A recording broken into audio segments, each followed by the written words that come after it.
tens of thousands of people voluntarily saying we don't want Microsoft and other companies to have a stranglehold on how we access the internet is mind-boggling. You know, it's a mind-boggling and really, really inspiring story. And the fact that Mozilla holds, you know, the global share that it does on people using browsers to access the internet, and that it's still written today by this huge community of volunteers is just this completely remarkable story that I don't think enough people understand. And the thing that it speaks to, which actually does in a weird way relate to the arts and film and all of it, is that it reminds us, I think, that you do not have to be constrained by various, you know, companies, forces, institutions that throw up barriers to entry on anything you're trying to do. And for filmmakers, you know, people in our field for a long time, you know, for all of my professional life, there have been very, very well-defined, like, gatekeepers that hold the resources to let people make films and express themselves. And that, too, is starting to come to an end, because technology, the democratization of technology, cheaper technology to shoot your film, edit your film, post your film, is already starting to liberate a generation of people to make films that spread around the world in a way that a studio with its hundreds of millions of dollars can only dream of. You know, and no matter what you thought of the film, if you look at something like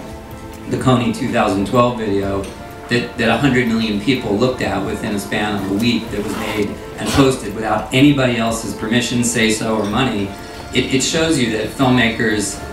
we're at a time we're at a moment in history where filmmakers have a kind of autonomy to do and say and share what they want that has never ever existed in human history. So what I think is really cool about FireFox Flicks, and I'll let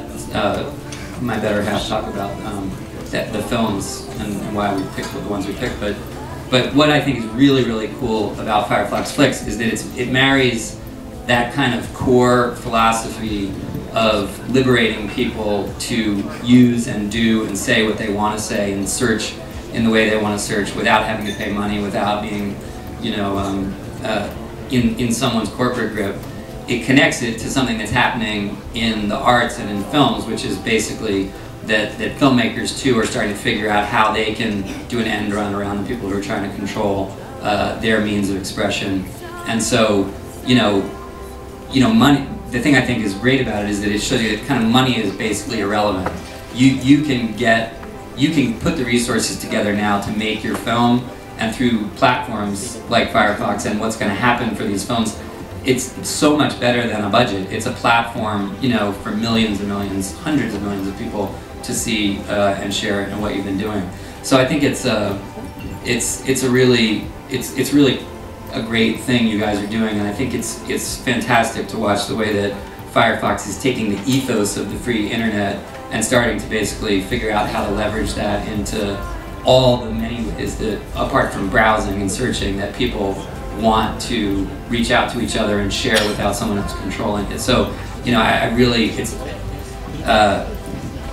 rare you want to congratulate a company and really mean it, but I think it's really, really great what Mozilla and FireFox are doing to promote that idea that we have the control, basically, and